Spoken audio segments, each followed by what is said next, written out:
Chapter 6.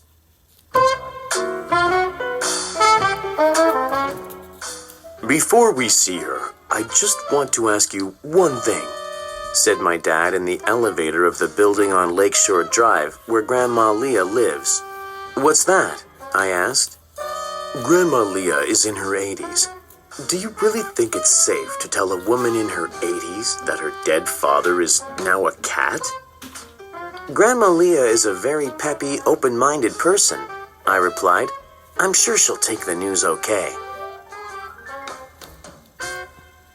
The elevator doors opened on the 7th floor, and we walked down the hall to Grandma Leah's apartment, my dad carrying our luggage and me carrying the carrier with Great-Grandpa Julius in it. Grandma Leah was so happy to see us.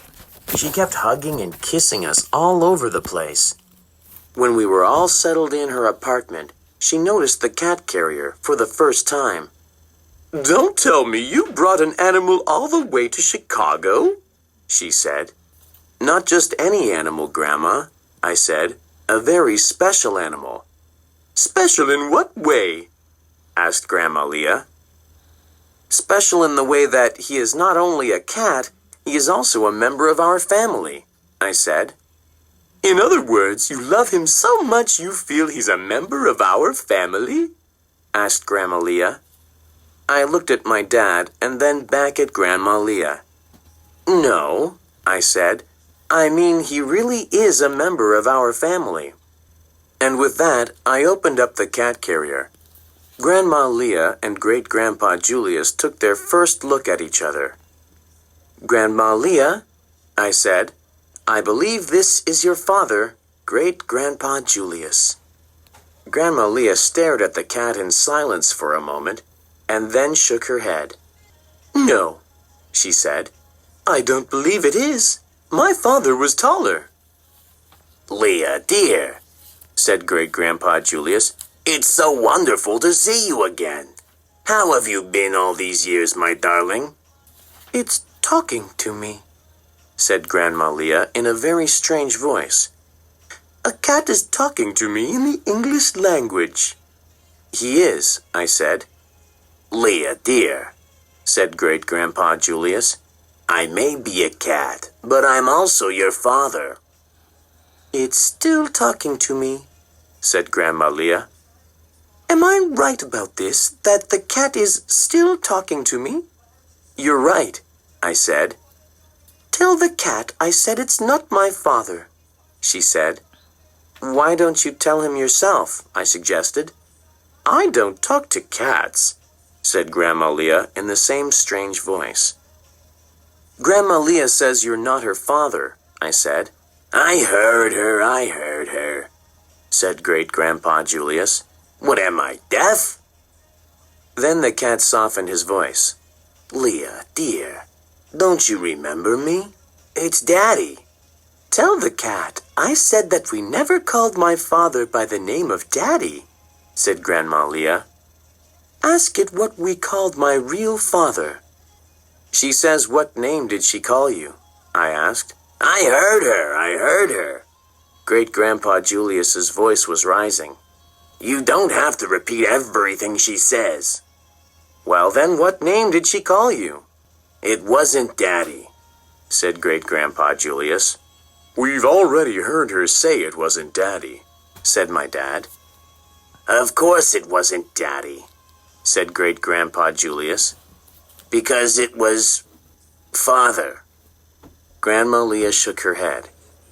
Tell the cat it wasn't Father, said Grandma Leah. She says it wasn't. Don't repeat it, snapped Great-Grandpa Julius angrily.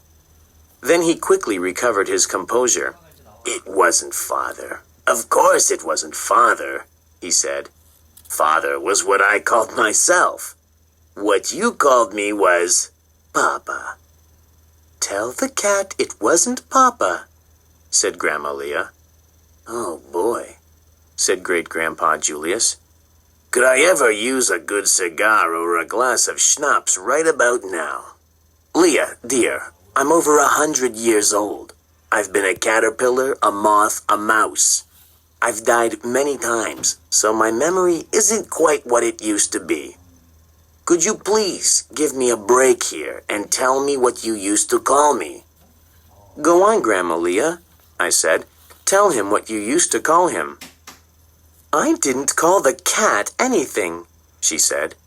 "I called my father, my real father, my human father, Poppy." "Poppy Schmoppy," said Great-Grandpa Julius. He waved his paw dismissively. "How far is Poppy from Papa?" "Wait a minute," said Grandma Leah. "I just realized something." "What's that?" I said. "Did the cat say it wanted a good cigar or a glass of schnapps?" "That's what he said," I said. "My father Julius never smoked cigars, and he never drank schnapps. You know who smoked cigars and drank schnapps?" "Who?" I said. "Who?" said my dad. "The black sheep of the family, that's who. Your cat is a liar, Zack. He's not my father Julius at all. He's your grandpa's no-good father. He's Great-Grandpa Maurice."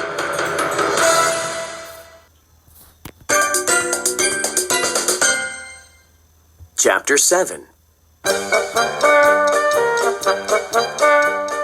"Is what Grandma Leah says true?" I demanded of the large gray tomcat. "Are you my grandpa's no-good father, Maurice?" "Now, hold your horses, Sonny, hold your horses," he said. "First of all, where does she get off calling me a no-good?" "Where do I get off?" said Grandma Leah angrily. "I'll tell you where I get off. You took $30,000 of my father's money to work on your crazy inventions. Then you left town, disappeared. We never heard a word from you again." We all turned to the cat. "What inventions?" I asked. "I'll tell you what inventions," said Grandma Leah. "A hairpiece for bald eagles was one." "Who would ever buy a hairpiece for bald eagles?" I asked the cat. "Well, that was a problem," said the cat. "Then there was the dog whistle," Grandma Leah went on. "Only dogs were supposed to be able to hear it."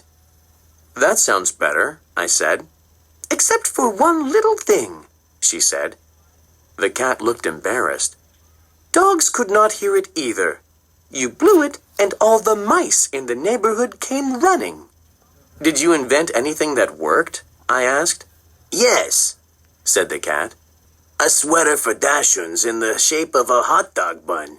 Very cute, if I do say so myself. At first, it didn't sell. I thought I'd lost all of Julius's money, so I beat it out of town. But you know what? After a while, that sweater started selling like crazy. Everybody who owned a Dachshund had to have one.